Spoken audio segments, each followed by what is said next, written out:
If you want, I don't know how to share or anything on Facebook. I'll help so you. Do all that for me. I love you. Thank you. I want to be right near him so I can hear him. It's really important. His Crispin's words asking about are this very one. important. Okay. See, it's got little round leaves that sort of touch at the stem, and it's got little seeds that, if you walk, they stick on your shoes. So it's one of the plants called May Florida his snail. words Along with resonate in your so it's a ears tropical forever. chickweed. But that's misleading because then you'll think it's like chickweed, but it's in the pink family, the carnation. So the chemicals are totally different. There's herb schools that teach this is interchangeable herbally with chickweed. Not at all. These chemicals are very different. So these leaves are edible. Like, say you're not familiar with this plant. You don't want to go picking all the round leaves. Just try them. Just know the hell. Yeah, be careful. So tropical chickweed. Now, good confirmation of, in my book I have one confirmation of the species. So this one, if I break the stem gently, look, it's got a little string in there. Ding, it's like usnea, the lichen. It's like you could have a little band. Ding, ding, ding, ding, ding, ding, ding. So that's Drymeria cordata. Herbalists call this drymeria. So food-wise, we can eat the leaves in salads. Say I'm eating stuff and that's like 3 calories, and I expended 5 to eat it. It's still, this is a medicine. I mean, would you rather eat this leaf? I trust the phytochemicals in this more than plastic packaged vitamins and stuff. So, tropical chickweed. You're leading the kids walk tomorrow, right? Master, excellent, good. Some people are into smoking herbs, and some people call this rabbit tobacco. This is not so much a good smoking rabbit tobacco. This is Pennsylvania cudweed, our most common of the general term of rabbit tobaccos. I've had some pot smokers come through my place with hacking cough. They don't have coronavirus. They're just smoking so much weed. There must be weed tar on their juice with big blunts like this. And they're, it's God's medicine. Like, oh, some of my friends, they make $300 a week, and that's pretty much what they spend on pot. So, like, everything in balance, all right?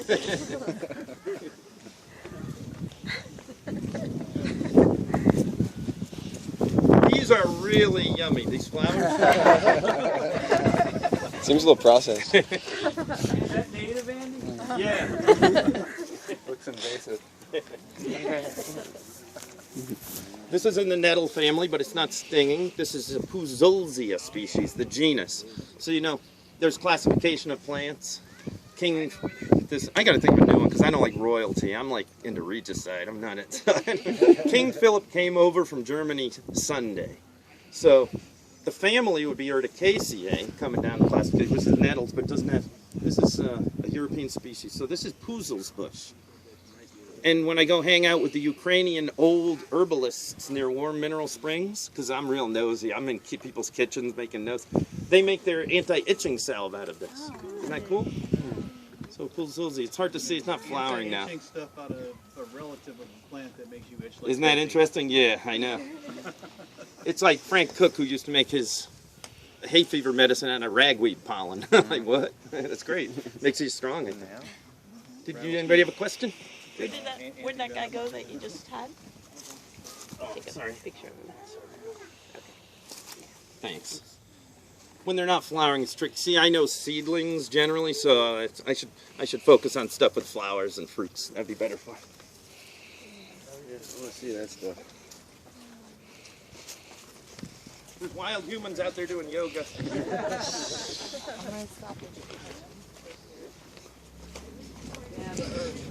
And to steal Kathy's phone so that all his words can be recorded. Good.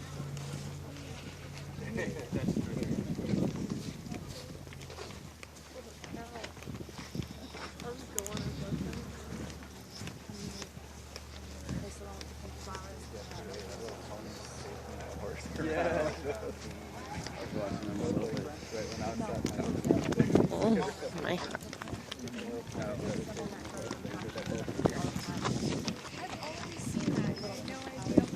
Give me a shout out. He did. He's good like that. This one has a smell a little like spar varnish or something, or gasoline. It's Mexican tea, or the epazote from Mexico. I'll pass it around, smell it. You either love it or don't. It's, well, lot of people don't, but I dry it and use it in cooking. My Mexican friends, they won't cook beans with it. You know Katia Graham? Yeah. Remember her? Yeah. She used to say she only could cook beans with it. Yeah. How's she doing? Do you know she has a... She still got her property out there. Yeah, Kissimmee, yeah, cool. But she cooks with the epazote a lot. It was listed as an explosive. You know, there's all these medicinal properties. There's like purgative, abortifacient. Then this was listed as an explosive once. I'm like, what? Like Earth First Molotov cocktails or what's this? So I bought a $40 bottle of epazote essential oil, and we threw it against a brick wall, and it went poof. It did. What the heck is that? Like, that's weird. But that's too much work. So us greenies, we can't have a green revolution because we're not going to process all that and make. We'll be like, hey, this smells good. Let's not throw it at anybody. Let's hug them instead. Notice the all-seeing eye. But it's known for getting rid of worms too. It's a vermifuge. But you got to use it carefully. Knowledge travel You far. kind of want to be careful. So epazote, look it up. Make sure it agrees with you. It's all these things you want to ease into. Let's find something else here.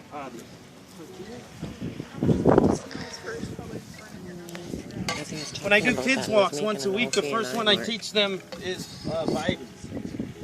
So my old girlfriend Nicole came up with a test of 100 wild edible plants, and once I think I told you, once you pass the test, you get the certificate. Say you get 80 right, you can keep taking it until you get the others right. Everybody gets 100 in the end.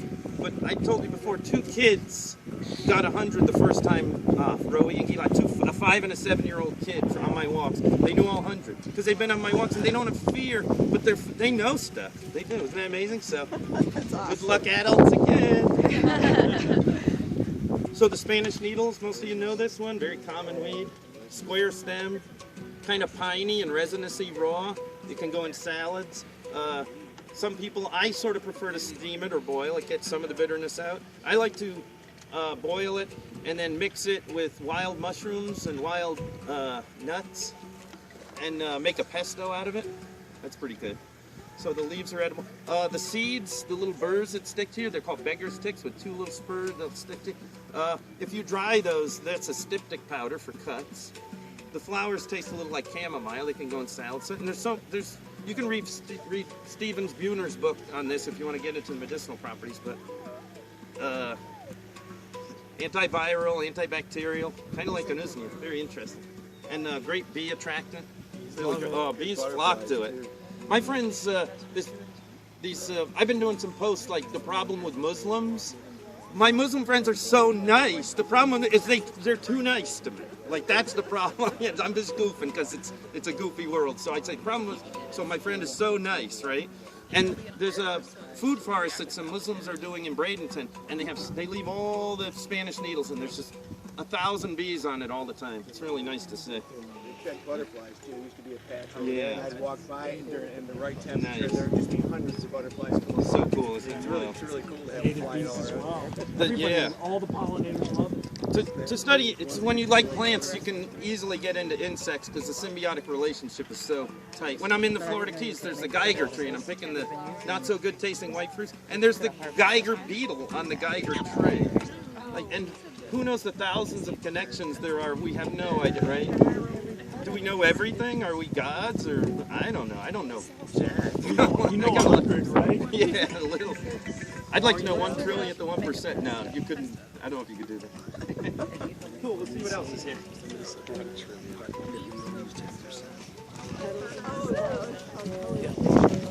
And the seeds for okay. Look at me picking things. I went hiking with the Peace Pilgrim, that woman, and she'd say, "Don't pick things. If you're not, they're like, why you pick things? Like, if you're not going to use it, that's cool." It's like sport fishing, right? Don't hurt the fish if you're not going to eat it. So this little flower is a licorice weed, known as sweet broom. But there's nothing that's very bitter to me, and that's the flower. It's very common, but people don't notice it. It's an herbal medicine, but it has scoporin in it. Scoparis dulcis. Dulcis means sweet. I don't know it's sweet. I've eaten the whole thing. But scoporin you want to be careful with, so. I won't get into medicinals too much. It's just interesting to see it. And what else we have? All these cedas are neat. There's 11 species of ceda in Florida. I'd say 5 are native, 6 are non-native. My favorite is Bala, which grows here, which is the velvet leaf from India. Bala is one of the 12 sacred Ayurvedic herbs on the list. Bala is pretty amazing. So it has ephedrine in it, and some people say that the sitas are illegal because of the ephedrine. I don't know anybody who would get arrested for making tea, but know that if you make tea from the leaves of different sita species, the wireweeds they're called, you got to know if you have a pacemaker or a racy heart or you're pregnant, you might want to stay away from it because it does give you that like mate buzz, like coffee buzz in the morning. This is probably rhombifolia because it has the long stalk to the flower. Interesting. The Michael Tyner was gathering the acuta in like the Polk County area, and in 2 days he could make $3,000 selling this. And that was, I think it was to Don, the guy that makes the Lyme disease tincture medicine in the Catskill Mountains. So I've done a lot of wildcrafting. I worked 2 years and saved money, so I only borrowed $3,000 for my current place. Here. That was 80 hours a week. I was really busting butt. And then the farm commune I bought in New York, that was funded mostly by the herb farm. When I was 15 to 17, I gathered wild herbs. I wrote to them, please, please, please hire me, please. They did. So wildcrafting's been really bountiful for me and friends. I've sold 30,000 bamboo crafts from mostly free wild bamboo, flower vases and stuff. So if you want to make money on the side, talk to me. There's things you can do. There's people who will buy unsprayed coconuts, and you can make $250, $300 a day easy in Miami, Fort Lauderdale doing that. If you have the angle of, I go to houses where I know they don't root inject or inject the plants or spray the top for lethal yellowing disease or spider mites. So if you say, here's my card, I do unsprayed ones, everybody wants the chefs, everybody wants it. Pretty cool.